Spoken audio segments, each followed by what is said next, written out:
Hello students, welcome back to Mrinali Sharma classes. और हमारे आज के इस लेक्चर में हम करने वाले हैं class 10th chapter first chemical reactions and equations के पेज नंबर 10 के जो मिडिल क्वेश्चंस हैं ब्लू वाले, उसका सेकंड पार्ट, जिसमें हमारा जो फर्स्ट क्वेश्चन है वो है a solution of a substance x is used for white washing.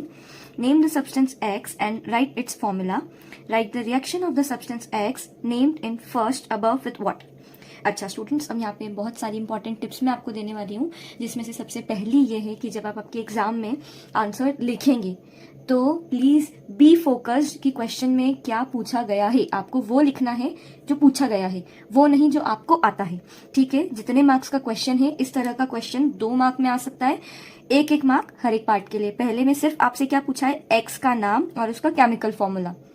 आपको सिर्फ नाम और उसका केमिकल फॉर्मूला लिखना है, इसके अलावा और कुछ नहीं लिखना है। तो स्टूडेंट्स, ये हम पढ़ के आ चुके हैं और आप आपकी बुक में भी ये देख पा रहे होंगे कि एक रिएक्शन है, कॉम्बिनेशन रिएक्शन में ये वाला पार्ट कवर हुआ है। मतलब ये वाला क्वेश्चन कहाँ से बना है, कॉम्बिनेशन रिएक्शन वाले पार्ट से बना है। उसमें हमने पढ़ा था oxide and water combine to form a single product calcium hydroxide. ठीक है, तो यहाँ पर व्हाइट वॉशिंग के लिए जो आपको वो ब्राउन बॉक्स दे रखा है, a solution of slaked lime produced by the reaction 1.13 is used for white washing walls, है ना। अब यहाँ पर जो व्हाइट वॉशिंग के लिए यूज किया है सब्सटेंस, ठीक है, वो क्या है, स्लेक्ड लाइम है, कैल्शियम हाइड्रोक्साइड है, पर वो बना कैसे है, solution of a substance x. तो यहाँ पर बहुत सारे बच्चे क्या लिख के आएंगे, कैल्शियम हाइड्रोक्साइड, जो कि गलत आंसर है। हमें क्या लिखना है, द सब्सटेंस इज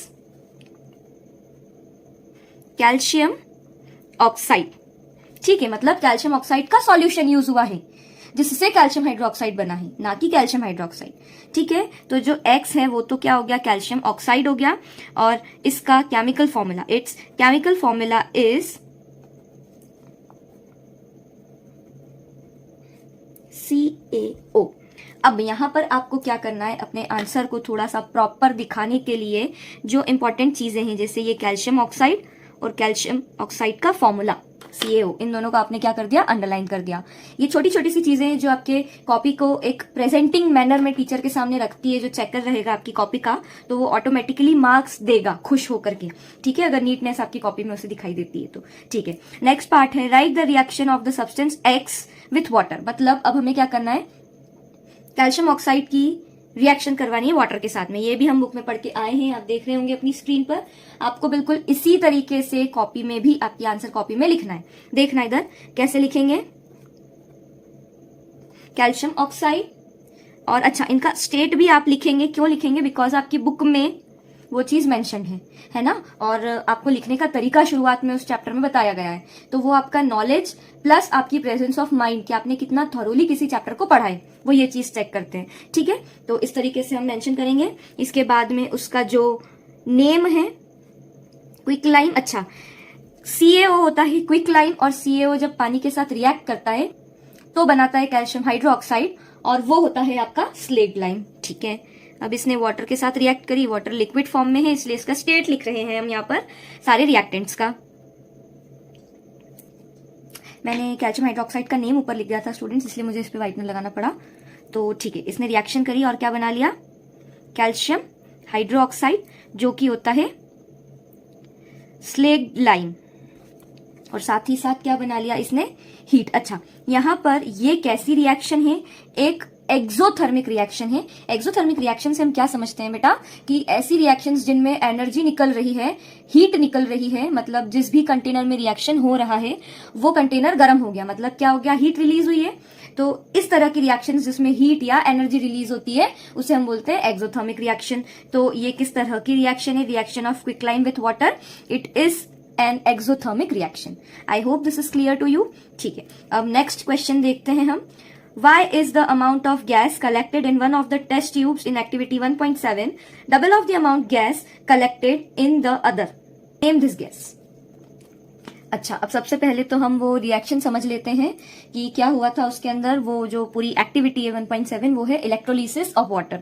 इलेक्ट्रोलिसिस से हमारा क्या मतलब होता है कि इलेक्ट्रिक करंट पास करके हम किसी भी केमिकल कंपाउंड को या फिर कोई सॉल्यूशन को तोड़ रहे हैं, उसके जो जितने भी एटम्स हैं उसके अंदर उनको अलग अलग कर रहे हैं करंट पास करके, उसे बोला जाता है इलेक्ट्रोलिसिस। लाइसिस मतलब क्या होता है, टूटना, और करंट की मदद से कर रहे हैं इसीलिए इलेक्ट्रोलिसिस। ठीक है, अब यहाँ पर इलेक्ट्रोलिसिस ऑफ वाटर से हमारा क्या मतलब है, पानी में हम करंट पास कर रहे हैं।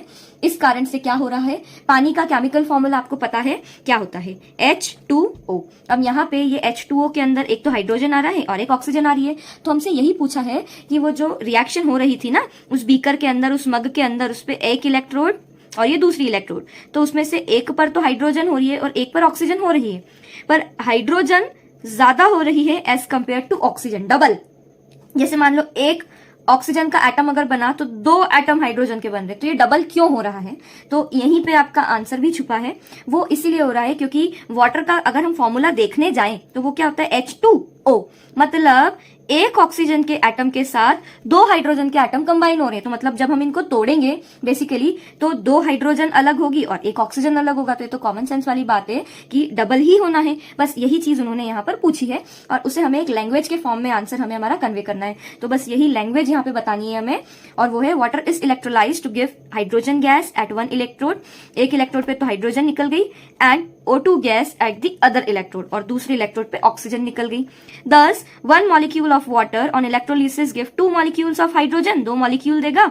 एक मॉलिक्यूल ऑफ वाटर, जब पानी का एक मॉलिक्यूल टूटेगा तो 2 हाइड्रोजन देगा और एक ऑक्सीजन देगा। हमने क्या करा, 2 इधर सब दूर 2 लगा दिया। तो बेटा ये क्या है, ये बैलेंस्ड इक्वेशन है। इसीलिए अगर हम इसके आगे से ये 2 हटा लेते हैं ना तो देखो क्या बन रहा है, hydrogen, water gives hydrogen plus oxygen. तो मतलब अब यहाँ पे क्या हो रहा है कि अगर आप इसको और इसको छिपा लें तो इधर तो 2 हाइड्रोजन के एटम्स आपको दिख रहे हैं, है ना, पर इधर एक ऑक्सीजन का है और इधर 2 हो रहे हैं। तो फिर उसे बैलेंस करने के लिए हमने क्या करा, दोनों हाइड्रोजन के आगे 2 लगा दिया। तो इस तरह से हमारी ये बैलेंस्ड इक्वेशन बन गई। बस इस 2 का इतना ही काम था कि हम रॉ इक्वेशन से भी समझा सकते हैं, बट वहां पर हमारे मार्क्स कटने के चांसेस ज्यादा है, इसीलिए हम क्या कर रहे हैं, इसको पूरा बैलेंस्ड फॉर्म में लिख रहे हैं क्योंकि हमें बैलेंसिंग आती है। सो स्टूडेंट्स, आई होप आपको ये दोनों क्वेश्चन बहुत ज्यादा अच्छे से समझ में आए होंगे।